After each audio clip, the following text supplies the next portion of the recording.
Dáil, Sinn Féin have been raising concerns about the sale of NAMA's loan books, including its Northern loan book. And there's now a growing scandal around the revelations that an illegal £15 million fixers fee was to be paid as part of the sell-off of this Northern loan book. Now this, as you may know, was brought to NAMA's attention by PIMCO, a potential US bidder. They also advised NAMA that the proposed recipients of this fixers fee included Frank Ceisteanna, a member of NAMA's Northern Advisory Committee. Now, Mr Ceisteanna was originally appointed by Fianna Fáil and reappointed by your government. NAMA initially claimed that their Northern Advisory Committee was not privy to confidential information regarding this sale, but it's since been disclosed that this committee discussed potential purchases on at least 2 occasions before the loan book was sold at a huge loss to Irish taxpayers. Mr Ceisteanna was present at these meetings. He later acted as an advisor to a bidder in the sale of the Northern loan book. So, Tánaiste, have you been briefed on these matters? Have you raised them with the Taoiseach and Minister Noonan? Is it acceptable in the light of these disturbing revelations that Minister Noonan continues to protect NAMA from public scrutiny? NAMA is an arm of the state. It should be, I hope you agree, it should be accountable. So when will Minister Noonan come before the Dáil and make a statement on these very serious issues of public interest? And, as I've requested, as Pearse Doherty has requested, as others have requested, will your government establish a commission of investigation into the management and operations of NAMA? Tánaiste. Well, first of all, I'm advised that the loan sale was executed in a proper manner. Now, there's been a lot of confusion and conflation in the coverage of this matter. Much of the commentary has come in detail from various sources from within Northern Ireland. And my understanding is that there is an examination ongoing of a wide variation of statements and allegations made by different individuals in the North by a committee at Stormont. The second point is the loan portfolio was sold for £1.5 billion because that's what the properties securing the loans were worth. Now, what we have here is a constant comparison of pre-crash values with post-crash sales. And I suppose, Deputy Adams, you know, I think you've told us before you own a residential house, a holiday home, and I don't know if you have another house in the Republic. But before the crash, I would argue very strongly that quite a lot of houses, say, rose to heights of being worth, certainly in the Dublin area, I don't know if you have a house in the Dublin area, rose to being worth about £500,000. Subsequent with the fall, those houses ended up being worth, in some cases, £200,000 to £300,000, right? Subsequent in terms of the recovery,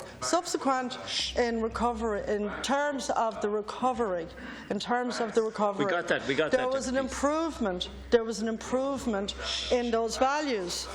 So what you're arguing, Deputy, is that a loan portfolio, which was worth £5.7 billion at the top of the boom, when it was sold for a lesser value, when we had a very deep crash, and NAMA was responsible for getting the market going again, that this fall in value, the fall in value represents a fall in value, of course, to the taxpayer, but it was caused by the banking crash and by the collapse in values. So let's be clear about that.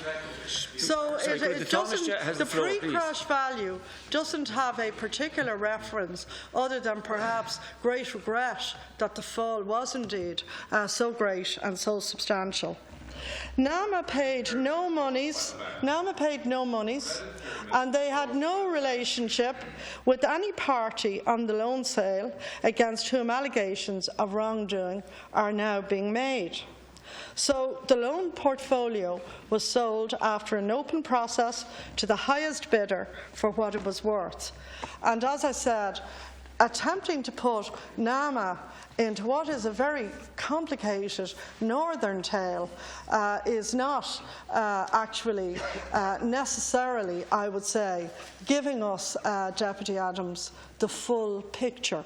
It's not necessarily giving us the full picture. NAMA did not appear before the Northern Finance Committee, the Finance and Personnel Committee, and what NAMA has done is come in detail to committees of this House, because NAMA is an entity established by the Irish government. And we are not. The NAMA it does not have a responsibility in relation to the Northern Executive. So what it has done, it has come to committees of this House and answered questions. All of the questions and briefings are also available both on the website of this House and, I understand, on the NAMA website. The Northern Ireland Committee did submit a list of questions to NAMA regarding the sales process. They responded to that on the 4th of September with detailed responses to the questions, I think running to several hundred pages, which are also available on the website, and also available on the website of the Public Accounts Committee, to whom NAMA is accountable on behalf of Irish taxpayers in this House. Deputy Cherry Adams for a supplementary question. Well, you say this is a northern tale. You say this is being dealt with by a committee of the Assembly. You then concede that the government are not cooperating with the Northern Assembly Committee, that NAMA has refused to appear before it, and that the Minister has refused to appear before it. I received, as a result of an FOI request, the briefing pack for government ministers on this issue, and it says the conflation, and you used that word, of the issues involved in this is dangerous. It also says, and you ignored this, and it's been the main thrust of my question and the main thrust of our concerns, the concern was that fees were to be paid to a Mr Ceisteanna, who was a former member of NAMA's Northern Ireland Advisory Committee. Due to this, this would constitute a clear conflict of interest and would cause reputational damaging to all involved. And that's the core of it. Fixers' fees of $15 million were to be paid, and this person has been named as one of those who was to be the recipient. Now, NAMA's chair, Frank Daly, says he briefed Minister Noonan in full on all of this $15 million fixers' fee. But yet Minister Noonan failed to suspend the sales process. He failed to inform the office of the First and Deputy First Minister. Apparently these matters were also brought to the Taoiseach's attention in a letter on February 2014. Yesterday the Taoiseach refused to confirm this. Now, can you confirm this, An Tánaiste? The businessman Gareth Graham has testified that he possesses thousands of phone calls, recordings of thousands of phone calls by Frank Ceisteanna exposing inappropriate and possibly illegal conduct. This is being investigated, as you say, by the Assembly Finance Committee. It's been investigated by the police. The US Department of Justice is also investigating it. But your government's defending it. All these agencies are moved to try and bring these matters. So, thank you, Deputy. Tánaiste, you're the second most senior member of the government. We know there's a crisis in housing. We know there's a crisis across a range of matters that are pressing down on citizens. We have the sell-off with the allegation of an illegal fixers fee of $15 million being paid. Now, you say you're in government to keep Fine Gael in check. So you must have a view of Minister Noonan's handling of these issues. And I would like you to please directly answer this question. Have you asked Minister Noonan about this? Have you asked the Taoiseach about this? And surely, as Tánaiste, surely as leader of the Labour Party, you would support, in the light of all of these disclosures, and they are not northern matters.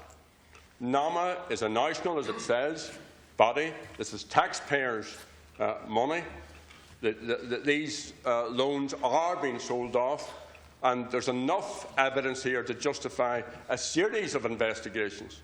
So please, Tánaiste, would you support the establishment of a commission of investigation into the management and the operations of NAMA? Thank you. Tánaiste. Well, first of all, could I ask you sincerely, is there anything that you in any way regard as being good in the Republic of Ireland? Is there anything? Is there anything? Because you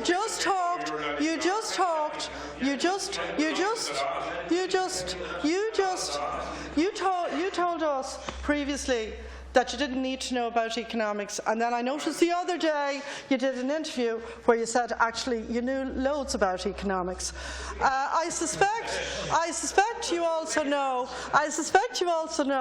a lot about governance. I suspect you also know a lot about governance, including of organisations that you were never even a member of, but that's another issue. Because this is being inquired into. This is a northern matter. As you've rightly described it, this is a northern matter. Because everything that you have said and referenced relates to various individuals within the northern business community, or indeed individuals from other communities who have come forward to suggest that there was something untoward in relation to how property matters were dealt with in respect of the north of Ireland, and distressed assets in the north of Ireland, which unfortunately, and I agree with you on this, unfortunately ended up being sold way below the values attributed to those assets at the height of the boom. That's my point about economics. I share your distress on that. But do you not agree, given that you at all times talk about northern institutions, can you actually not allow the Northern Ireland institutions which are investigating this matter, including the police service in Northern Ireland, including agencies from the UK which deal with fraud and serious crime issues, as I understand it, those different organisations, and including some organisations from the US, are all inquiring into this? Does that not suggest that you lack confidence in the Northern Ireland institutions to actually make inquiries and to lead to a conclusion of those inquiries? I think actually, Deputy, you were just involved in a little bit of a game of charades, and you should actually it's extremely important. The suggestion, Alaska and Corla, is that a very substantial sum of money was to be awarded to a number of parties involved. So I'm reading what's in the newspapers and the allegations by different people that a very substantial sum of money was potentially going to be given, shared, awarded, whatever term you want to use, to particular individuals involved in particular deals. Now, rightly, the policing authorities are looking at this and examining it. I would suggest, Deputy, that is the proper issue that needs to be addressed, because if it's being suggested, as it seems to be, that sums of money were being paid to individuals in a particular way, then it is right that the policing authorities should investigate that. It is right that the other agencies should investigate it, and also that the Northern Ireland Committee should investigate it and should produce answers. In relation to Minister Noonan, Minister Noonan is available to the Public Accounts Committee and to all the other committees of this House. Well, your Deputy Mary Lou MacDonald, is a member of the Public Accounts Committee, and can I suggest that if you see further merit in committees of this House examining the matter further, or members of your party who are on the Public Accounts Committee, that they should do that, because it is important in terms of governance and in terms of integrity of practices in the North that should be done. Thank you. Now for the technical group, Deputy